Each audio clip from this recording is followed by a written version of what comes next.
Hello everyone, welcome back to my YouTube channel biology real में आप सभी का स्वागत है। My name is Neha Singh and student in the class we are going to have a great discussion today about respiratory system. हम respiratory system के बारे में आज पढ़ने वाले हैं। हमारा ये टॉपिक होने वाला है। बेसिकली आज का ये क्लास जो है वो इंट्रोडक्शन ऑफ रेस्पिरेटरी सिस्टम है। लास्ट सेशन में हमने डिस्कस करा था, अच्छे से एक यूनिट को खत्म किया था, डाइजेस्टिव सिस्टम, है ना। ह्यूमन फिजियोलॉजी का ये दूसरा यूनिट, रेस्पिरेटरी सिस्टम के बारे में आज हम थोड़ा डिस्कस कर लेते हैं, है ना। So let's start. सबसे पहले हमारे पास रेस्पिरेटरी सिस्टम होता है जिसके हेल्प से हम सांस ले पाते हैं। रेस्पिरेशन का जो मेटाबॉलिक प्रोसेस है, कॉम्प्लेक्स प्रोसेस है, उसको हमारी बॉडी परफॉर्म कर पाती है। And how this respiration take place in our body, कैसे ये फंक्शन परफॉर्म होता है, ये हम रेस्पिरेटरी सिस्टम में डिस्कस करेंगे। तो सबसे पहले रेस्पिरेटरी सिस्टम का काम क्या है बेटा? रेस्पिरेशन को परफॉर्म कराना। रेस्पिरेशन क्या है?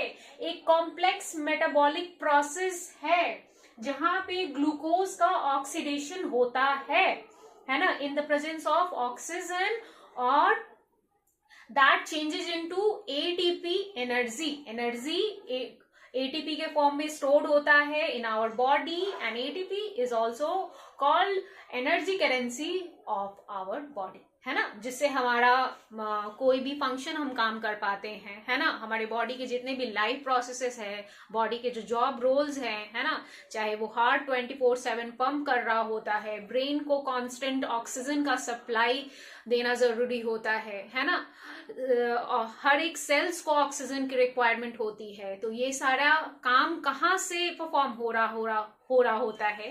With the help of respiratory system, और रेस्पिरेशन एक प्रक्रिया के हेल्प से, है ना। तो रेस्पिरेशन जो टर्म है उसको हम समझ लेते हैं पहले कि what is the term meaning of that. तो रेस्पिरेशन क्या है? It is a nothing but exchange of gases का आदान प्रदान होना। कैसे, कौन से गैसेस इन्वॉल्व होते हैं?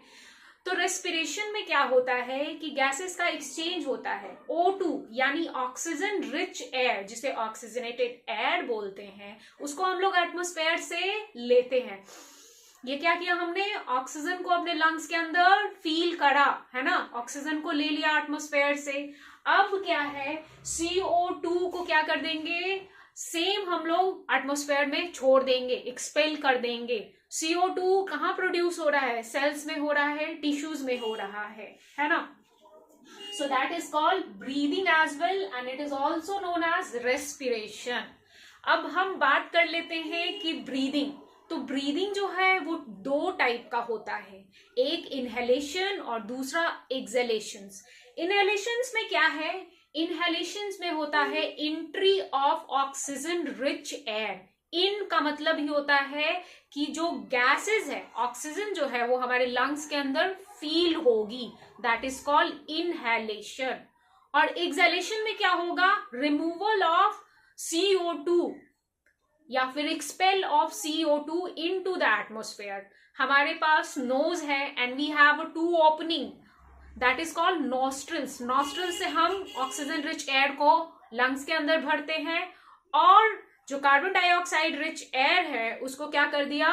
बाहर निकालते हैं इन्हीं दो ओपनिंग, इन्हीं दो छिद्र के हेल्प से, या फिर कह सकते हैं बड़े बड़े जो ओपनिंग है जो कि नोज में प्रेजेंट होता है, दैट इज कॉल्ड नॉस्ट्रिल्स। तो दैट प्रोसेस इज कॉल्ड एक्सहेलेशंस, ठीक है। अब हम बात कर लेते हैं कि जो ये रेस्पिरेशन है, रेस्पिरेशन को तो हमने पढ़ लिया, डिफाइन कर लिया। रेस्पिरेशन का जो प्रोसेस है that is completed in 5 steps. अब ये 5 स्टेप्स को हम लोग एक एक करके समझते हैं, ठीक है। हमने पढ़ लिया ब्रीदिंग के भी 2 टाइप, इनहेलेशंस और exhalations. Now there is the first step, breathing और पल्मोनरी वेंटिलेशन। ब्रीदिंग को तो समझ लिया हमने। Breathing is also called pulmonary ventilation. Wherever the pulmonary word you आप जहां भी पल्मोनरी वर्ड देखोगे आपके दिमाग में ये क्लिक करना चाहिए, this is related to lungs, this is related to lungs, ठीक है। तो ब्रीदिंग को पल्मोनरी वेंटिलेशन भी कहते हैं। इसमें होता क्या है कि ऑक्सीजन रिच ऑक्सीजनेटेड एयर को एटमॉस्फेयर से खींच लिया जाता है और CO2 रिच एल्वियोलर एयर से इसको बाहर एटमॉस्फेयर में छोड़ दिया जाता है। देखो हमारे पास लंग्स है ना, we have a lungs, pair of lungs. अब उस लंग्स के पास क्या होता है, बहुत सारे millions of alveoli is present. अब उस एल्वियोलाई के पास एल्वियोलाई मेम्ब्रेन है और वो एल्वियोलाई के चारों तरफ कैपिलरीज लिपटी होती है। Capillaries is the thinnest blood vessels, है ना। अब इसी कैपिलरीज और एल्वियोलर मेम्ब्रेन के बीच में गैसेस एक्सचेंज होगा। ऑक्सीजन क्या होगा, कैपिलरीज में यानी ब्लड वेसल्स में, ब्लड में मिक्स्ड हो जाएगा और जो CO2 को डिफ्यूज करना है वो एल्वियोलर मेम्ब्रेन के थ्रू जो है वो लंग्स में भेज दिया जाएगा और फिर बाहर जैसे ही हम ऑक्सीजन कार्बन डाइऑक्साइड सांस को बाहर निकालेंगे तो एक गर्म हवा का एहसास होता है एंड दैट इज कॉल्ड एक्सहेलेशंस। वो क्या है, वो CO2 हम रिलीज कर रहे हैं एटमॉस्फेयर में और उस प्रोसेस को क्या कहते हैं, एक्सहेलेशंस। ठीक है जी, इतनी बात समझ में आ गई। पहला स्टेप क्लियर है। डिफ्यूजन ऑफ गैसेस, यानी गैसेस का डिफ्यूजन हो रहा है। O2 और CO2 जो दो गैसेस हैं उनके बीच में डिफ्यूजन हो रहा है अक्रॉस एल्वियोलर मेम्ब्रेन।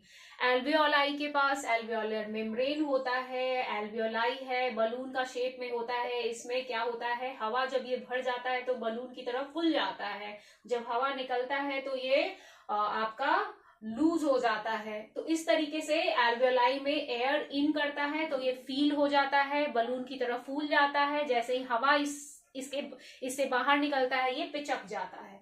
तो इस तरीके से एल्वियोलर मेम्ब्रेन के बीच में ऑक्सीजन और CO2 का डिफ्यूजन होता है। डिफ्यूजन गैसेस के टर्म्स में ही यूज होता है। डिफ्यूजन कहाँ होता है, गैसेस में ही होता है। Diffusion is the process in which gases move from higher concentration to the lower concentration. अब जहां पे कैपिलरीज के अंदर ऑक्सीजन प्रेजेंट नहीं है तो जो एयर हम डाल रहे हैं लंग्स में वो क्या हो जाएगा, हायर कंसेंट्रेशन, यानी कैपिलरी की तरफ मूव करना स्टार्ट हो जाएगा और CO2 जो कि हमारे सेल्स प्रोड्यूस कर रही है उसको क्या होगा, एल्वियोलर मेम्ब्रेन के थ्रू उसको बाहर निकाल दिया जाएगा। तो इस तरीके से हमारे बॉडी में गैसेस का बैलेंस हो जाएगा, ना ज्यादा CO2 रहेगा और ना ज्यादा ऑक्सीजन का जो भी रिक्वायरमेंट हमारी बॉडी में वो फुलफिल होता चला जाएगा, है ना।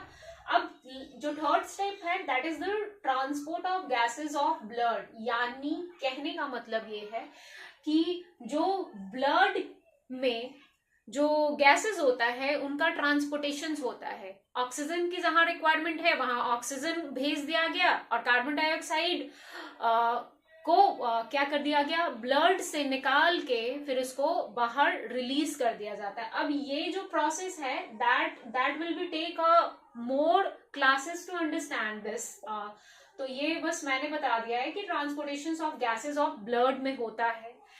अब ये देखो, diffusion of O2 and CO2 between blood and tissue, यानी कि ब्लड और टिश्यू के बीच में ही क्या हो रहा है, गैसेस का डिफ्यूजन हो रहा है हायर कंसेंट्रेशन से लोअर कंसेंट्रेशन। ऑक्सीजन क्या कर रहा है, लोअर से हायर की तरफ मूव कर रहा है और CO2 क्या हो रहा है, हायर टू लोअर की तरफ मूव कर रहा है। किसके किसके बीच में, ब्लड और टिश्यू के बीच में ये हो रहा है।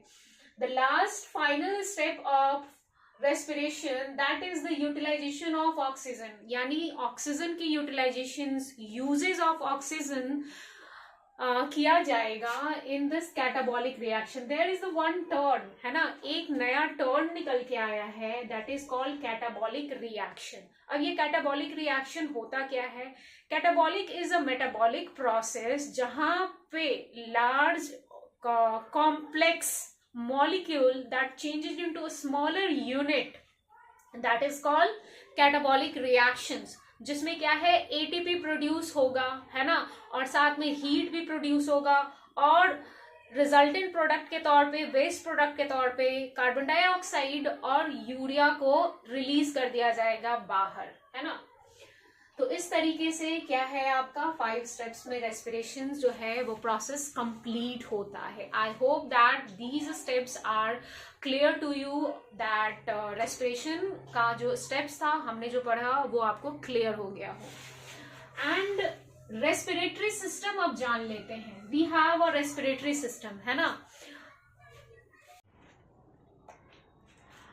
Okay, so now let's discuss about the respiratory organs. Respiration को perform करने के लिए respiratory organs की requirement होती है। respiratory organ के help से ही क्या होता है, respiration perform होता है different organism में, चाहे वो lower species हो या higher species हो, invertebrates हो या vertebrates हो, इन सारे organism में respiratory organ present होता है। तो इसके बारे में quickly हम discuss कर लेते हैं। आज का जो introduction class है respiratory system का, उसका ये लास्ट टॉपिक है रेस्पिरेटरी ऑर्गन। फिर नेक्स्ट के सेशन में हम पूरे अच्छे तरीके से वेल डायग्रामेटिक अप्रोच के साथ लंग्स और उसकी एनाटॉमी और स्पेशल स्ट्रक्चर जो प्रेजेंट होता है उसके बारे में डिस्कस करेंगे, ठीक है।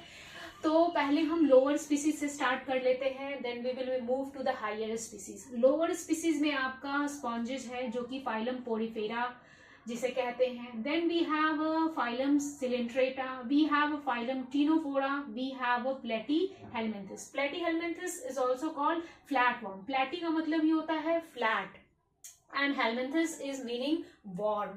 Aschelminthus belongs to round worm, ठीक है।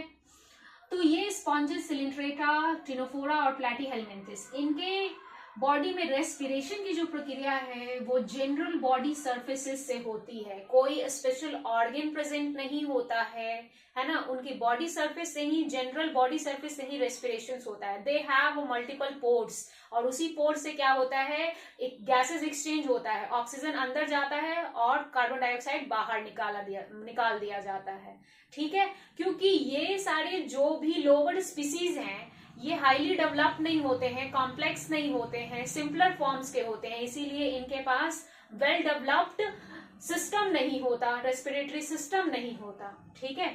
Now we have earthworm and frog. Earthworm और फ्रॉग की बात करें, इनके अंदर रेस्पिरेशन कैसे होता है, with the help of moist cuticles, यानी नमीदार त्वचा होता है। इनकी त्वचा कैसी होती है, स्किन कैसी होती है, मॉइस्ट होती है, और इसी मॉइस्ट क्यूटिकल्स के हेल्प से क्या होता है, इनकी बॉडी में रेस्पिरेशन परफॉर्म होता है। That's clear.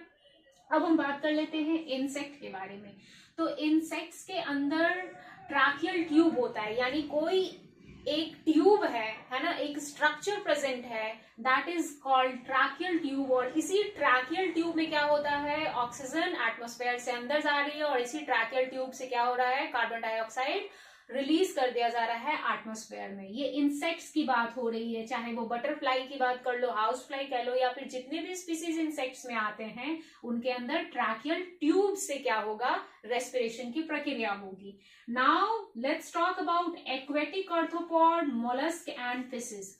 अब हम एक्वेटिक आर्थ्रोपॉड की बात करें या फिर कोई भी वैसे ऑर्गेनिज्म, एक्वेटिक का मतलब होता है water living species, water living species जो कि वाटर में 24/7 लीव करते हैं, बिना पानी के वो नहीं रह सकते हैं, उनके अंदर कैसे रेस्पिरेशन होता है। So they have a special structure. चाहे वो मछलियां की बात करें, मलस्क की बात करें, उनके पास गिल्स प्रेजेंट होता है। गिल्स के हेल्प से वो क्या करते हैं, रेस्पिरेशन करते हैं, रिस्पायर करते हैं, सांस लेते हैं, ठीक है। Now let's talk about reptiles, birds and mammals. Mammals की बात करें, ह्यूमन की बात करें, या फिर जितने भी मैमल्स में ऑर्गेनिज्म आते हैं उनकी बात करें, रिप्टाइल्स की बात करें, और बर्ड्स जो कि क्लास एब्स में आता है, दे have a well proper defined structure that is a lungs. उनके पास क्या होता है, लंग्स होता है। जितने भी टेरेस्ट्रियल एनिमल्स हैं, चाहे वो मैमल्स हो, है ना, उनके पास क्या है, लंग्स है। रेस्पिरेशन को परफॉर्म करने के लिए, सांस लेने के लिए दे हैव लंग्स।